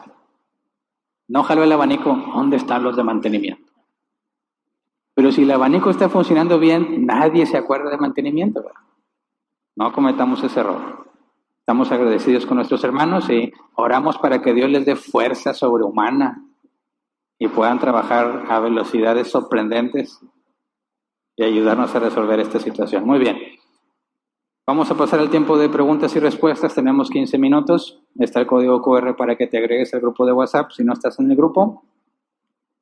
Si estás acompañándonos en redes sociales y no perteneces al grupo de WhatsApp, escribe tu pregunta en los comentarios y va a ser canalizada al grupo. Voy a leer las preguntas en el orden que fueron llegando y las máximas, bueno, todas las que alcance en 15 minutos. Este próximo martes ya toca la sesión de preguntas y respuestas, quedé que hoy les iba a confirmar si iba a haber un cambio de horario. Ya yo chequé mis tiempos y no va a ser necesario cambiar ningún horario, ni de la sesión de los martes, ni de la reunión de los miércoles. Así que no hay cambios. Martes a las 7 p.m. hora de México, del centro, vamos a tener la sesión de preguntas y respuestas, 1 hora y media, para responder todas las que alcancemos. Y este miércoles la reunión permanece sin cambios a las 8 p.m. Muy bien. Leo la primera pregunta. Gabriel Gentili dice, hola, diferenciaría la psicología y el psicoanálisis, ya que yo practico este último y se basa en paradigmas diferentes. Saludos a todos. Mira, cuando hablamos, lo había mencionado temas atrás, no estamos diciendo que todo en la psicología está mal. Estamos diciendo que cuando la psicología trata de resolver los problemas de la humanidad, es donde hierra y gravemente. La psicología puede ser muy útil en términos descriptivos. La psicología puede ser muy útil para hallar patrones, para lidiar con situaciones, saber cómo encontrar el mejor camino pacífico o conciliador en distintas circunstancias, y los cristianos no debemos tener ningún problema en usar ese tipo de herramientas. El problema es cuando la psicología trata de salvar al hombre por medio del hombre, cosa que es imposible. Necesitamos un salvador, y cuando la psicología trata de solucionar el problema de la humanidad, el cristiano debe detectar fácilmente que sería contrario a la Escritura seguir el camino que propone la psicología, porque la psicología niega que haya un creador. Entonces, tanto psicología como psicoanálisis, etcétera, etcétera, tienes que filtrarlo. Son herramientas útiles en una empresa, en un ambiente de trabajo, en circunstancias, etcétera, etcétera. En nada contradice la Escritura, no tengas ningún problema de conciencia y usa las herramientas. Pero cuando la psicología propone algo que contradice la Escritura, entonces lo desechamos. Siguiente, Blanca Solórzano. Una amiga cristiana está viendo a una psicóloga cristiana porque ella dice que necesita conocerle más y saber por qué está con su marido que le ha aguantado mucho. Quiere saber si es codependencia o miedo. Es pecado. Así de simple. La Escritura es clara. ¿Cuál es la forma en la que una mujer debe lidiar con un marido inconverso? Dice, mujeres, sujétense a sus maridos, ¿verdad? Pero también la Escritura dice que nos sujetamos a Dios antes que a los hombres. Jesús enseñó que un matrimonio puede permanecer unido a pesar de los problemas, siempre y cuando no haya adulterio, inmoralidad sexual, o que el incrédulo decida abandonar, decida terminar, es decir, cuando abandona el pacto matrimonial, ya no hace lo que debería de hacer en términos bíblicos. Cuando hay violencia, cuando hay infidelidades y no hay arrepentimiento en el infiel o en el adúltero, la mujer cristiana no tiene por qué permanecer en una relación así. Y muchas veces cuando lo hacen de forma pecaminosa, porque Dios no nos ha llamado a ninguno de nosotros a vivir en semejante circunstancia. Entonces, la psicología va a tratar de entender qué está pasando en términos humanos, pero la Biblia revela, eso es pecado, estás haciendo lo opuesto a lo que debieras de hacer. Entonces, cuando quiere una persona que se dice cristiana encontrar la forma de avanzar en su vida, Ir a un psicólogo es lo opuesto a lo que debería de hacer. Tiene que ir a la Escritura, buscar consejo en alguien que conoce y entiende la Escritura, para que sea guiada según la palabra de Dios y realmente pueda avanzar en su problema. La psicología podrá ayudarle a lidiar con temores y ese tipo de cosas, pero nunca va a solucionar el problema del pecado, porque el arrepentimiento es lo único que pone fin al pecado y eso proviene de Dios. Siguiente. También Blanca Solórzano, pastor, ¿qué hay de aquellos cristianos que no se conforman con la consejería matrimonial que el pastor da y aún así los cristianos buscan la psicología según cristiana? ¿Se les debe disciplinar y aplicar Mateo 18? Bueno, primero hay que analizar qué les dijeron, ¿verdad? ¿Qué les dijo ese pastor? Porque yo he escuchado casos terribles donde yo ya no volvería a preguntarle a ese pastor nada por las barbaridades que le dicen a la gente. Un pastor, por el hecho de ser pastor, no significa que sea bíblico. Tienes que asegurarte que al pastor al que le pidas consejo sea bíblico, porque hay quienes son peores que un psicólogo por las cosas que aconsejan a las personas, supuestamente porque son pastores y, entre comillas, tienen autoridad divina. Eso es falso. La autoridad que pueda tener un pastor se deriva de la palabra de Dios. Al momento en que un pastor se aparta de la palabra de Dios, carece de toda autoridad, porque la Biblia dice que obedecemos a Dios y no a los hombres. Entonces, para que el consejo de un pastor sea válido, tiene que ser bíblico, correctamente interpretado y aplicado. Entonces, antes de tratar de aplicar disciplina a los que escuchaban el consejo, hay que evaluar el consejo que escucharon. Ahora, si es un consejo bíblico, fundamentado en la Escritura, y lo desechan y prefieren ir al mundo, entonces procedemos con el proceso de disciplina de Mateo 18, porque claramente estarían yendo en contra de la palabra de Dios. Pero primero asegurémonos de que el consejo que escucharon es correcto. Siguiente, Ofelia Arroyo. Buenas tardes, hermanos de Árbol Plantado. ¿Es mejor decir Dios te bendice o Dios te bendiga? Saludos, pastor. Mira, creo que el ejemplo lo debemos de tomar de Balaam. Balaam fue contratado para maldecir a los israelitas y no pudo. Y Dios le dijo, en términos, como yo recuerdo, no recuerdo literalmente el pasaje, tú no puedes maldecir a quien Dios ha decidido bendecir. Por más que él pretendiera maldecir a los israelitas, si Dios los había bendecido, no hay nadie que pueda evitarlo. Ahora, lo mismo es al revés. Tú no puedes bendecir a quien Dios ha decidido maldecir. Entonces, cuando un cristiano dice, Dios te bendice, está, creo yo, tomando ciertas presuposiciones que pudieran estar incorrectas. Por ejemplo, si yo le digo a un hermano en Cristo, Dios te bendice, pues claro que Dios lo bendice si es hermano en Cristo, porque Dios nos bendice a todos sus hijos, ¿verdad? Pero si yo estoy tratando de hacerlo como una afirmación positiva y una declaración para que recibas bendición, ya estás atribuyéndote cosas que no te corresponden. El poder de bendecir y maldecir no está en el ser humano, no está en nuestros deseos, no hay método que hagamos para hacer que Dios bendiga a alguien. Por eso me parece que lo más correcto es decir que Dios te bendiga. Expresa mi buena voluntad para contigo, mi deseo para contigo, deseo que Dios te bendiga, pero queda a criterio de Dios lo que va a hacer. De manera que cuando firmas Dios te bendice, creo que aunque en muchos casos no hay problema, estás propenso a desviar o a concluir de manera equivocada en cuanto a la manera en que proviene la bendición y la maldición. Siguiente, Blanca Solórzano, una amiga cristiana me comentó que no fue a la iglesia porque quería estar con su marido, que solo descansa en domingo y que quería compartir con él el día, pero le fue mal. ¿Estuvo mal de ella? Pues no hay ningún problema en que una mujer que está con un marido incrédulo, en algunas ocasiones, tenga que sujetarse a su marido y no se congregue. Habrá circunstancias que lo ameriten, visitas familiares, ocasiones especiales, incluso nosotros lo hacemos, ¿verdad? Algunas veces. También cuando nos tomamos vacaciones, no venimos a congregarnos. El problema sería cuando el hombre le dice, no vas a congregarte bajo ninguna circunstancia, porque congregarse es un mandato.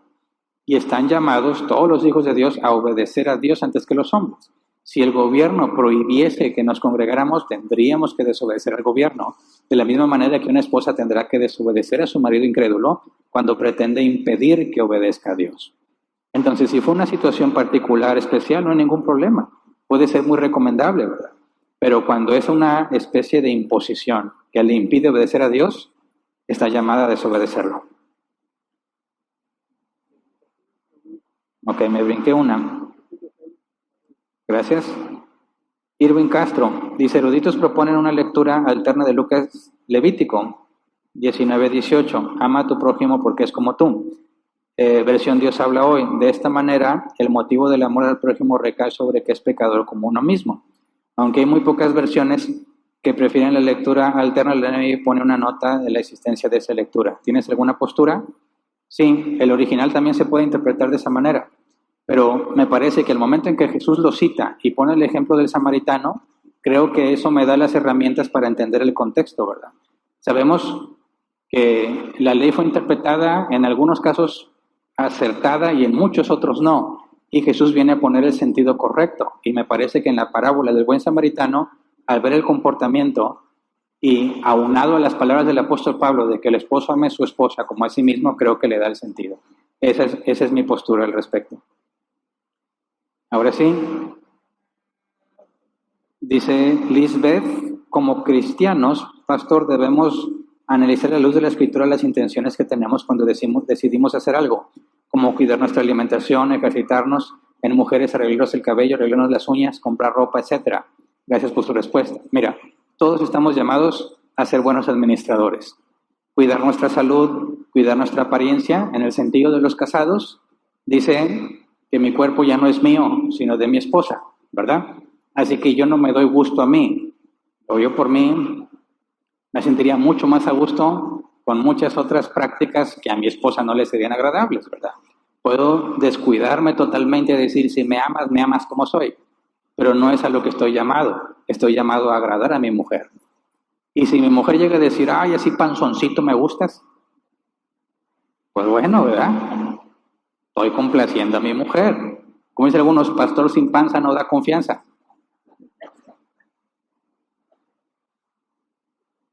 Podrás encontrar una mezcla, pero si estás descuidando tu cuerpo, aunque tu esposa te diga, ay, así te gustas de mi osito peludo, ok, sí, pero tampoco, ¿verdad? Porque el cuerpo necesita cuidado, manutención, ejercicio, sus garras de tigre, por no decir manos de gato. Tenemos que cuidar nuestra apariencia para nuestro cónyuge. Tenemos que glorificar a Dios en lo que hacemos. Una persona aseada, bien vestida, saludable, me parece que comunica de una manera más apropiada el orden en la vida del cristiano que alguien que esté siempre sucio, desaliñado y descuidado.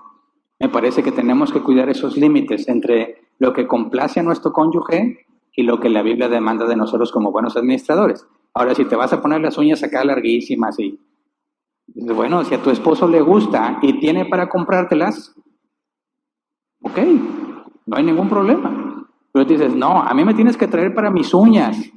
Y el hombre no tiene para darte y te peleas con él porque no te puedes poner tus uñas de tigresa, pues entonces ya estás pecando, ¿verdad? No estás en unidad con tu marido, no estás siendo la ayuda visible y opuesta que debiera de ser. Estás entrando en conflicto porque quieres tener tus uñas. Entonces hay que analizar cada caso a la luz de la escritura para entender por qué lo estás haciendo, ¿verdad? Si las mujeres se arreglan sobremanera y le dice a su esposo, ya no te arregles, y dice, no, es que yo tengo que ser presentable para el Señor, ya te estás yendo a otro extremo, porque tu propio esposo te está diciendo que no está de acuerdo con lo que está pasando. Entonces se requiere mucha conversación para encontrar el punto en el que agradas a Dios y a tu cónyuge si estás casado. Y si no estás casado, tus padres te van a decir cuáles son los criterios a seguir. Siguiente, ¿cómo debería actuar un cristiano si recibo la oportunidad de trabajo donde obtengo mayor puesto con la condición de trabajar los días en que me impide congregarme? Bueno, bíblicamente hablando, estás obligado a rechazar esa oportunidad porque debes obedecer primero a Dios antes que los hombres. Ahora, si tú te refieres al domingo como el día de congregarse y es algo que tu familia necesita y está en una situación donde esa nueva oportunidad va a permitirte proveer adecuadamente a tu familia, y en esa congregación existe la oportunidad de que te congregues el día que descansas, recuerda que nosotros estamos para obedecer el ciclo de 7, ¿verdad? Cada 7 días, 6 días trabajas, 1 lo consagras al Señor. En Árbol Plantado nos reunimos los domingos y los miércoles. Y hay personas que trabajan en domingo, pero se congregan el miércoles. Y si se congregan todos los miércoles, siguen obedeciendo el mandato de congregarse y separar un día, 1 de cada 7 para el Señor. Entonces, si en esa oportunidad ya no vas a poder congregarte, bíblicamente estás obligado a rechazarla porque debes obedecer primero a Dios. Dice, otra pregunta, hay audios que supuestamente contienen mensajes subliminales de éxito, donde se supone que inyecta frases positivas de manera inconsciente para el que lo escucha. ¿Hay algún problema en que un cristiano escuche ese contenido? Depende del contenido. Si vas a estar escuchando que eres un campeón y que todo lo puedes, ya demostramos que bíblicamente es incorrecto. Y no quiero que te quieras poner un audio, eres un miserable. ¿Quién te librará de ese cuerpo de muerte? Niégate a ti mismo, nadie hace eso. Si quieren hablar de mensajes positivos, normalmente es lo que te alienta a confiar en ti mismo, lo cual la Biblia califica como incorrecto, ¿verdad? Siguiente, Claudia Méndez. Pastor, yo tengo una estética. Si pongo ese versículo que comento, se me iría la clientela. Bueno, dice, Dios me puso ahí para compartir a las mujeres que he visto que hay mucha problemática en sus matrimonios. Entendí en sus predicaciones pasadas no ser cobarde y me ha pasado que varias no vuelven, pero algunas sí, que Dios se glorifique siempre. Sí, tu trabajo, mira, nosotros no somos responsables de que los otros no se excedan, ¿verdad? O sea, si viene la señora y dice, hazme acá todo un crepé y no sé qué, y va a costar mucho y ella quiere, pues tú le dices, ¿estás segura? Sí, bueno, ahí va. Pero tú no vas a decir, oye, no, ya no, porque ya no te estás balanceando en tu vida. No estamos llamados a balancear la vida de los demás, ¿verdad? Claro que si le va a generar un daño, tienes que advertirle. Pero hasta ahí se acaba nuestra responsabilidad, ¿verdad? Mientras lo que hagas en la estética no vaya en contra de la palabra de Dios, no hay ningún problema. No estamos llamados a cuidar la vida de los demás. Podemos sugerir y aconsejar y dependerá de ellos si lo toman o lo dejan. Pero recuerda, tenemos que ser testigos, tenemos que hablar del Evangelio sin temor, pero también de forma amena y de buen gusto, aprovechando la oportunidad. Entonces, hay que encontrar un balance en eso. Es todo. Quedaron preguntas pendientes, pero bueno, los invito a que las hagan este próximo martes. Gracias a todos por su atención. Los dejo de...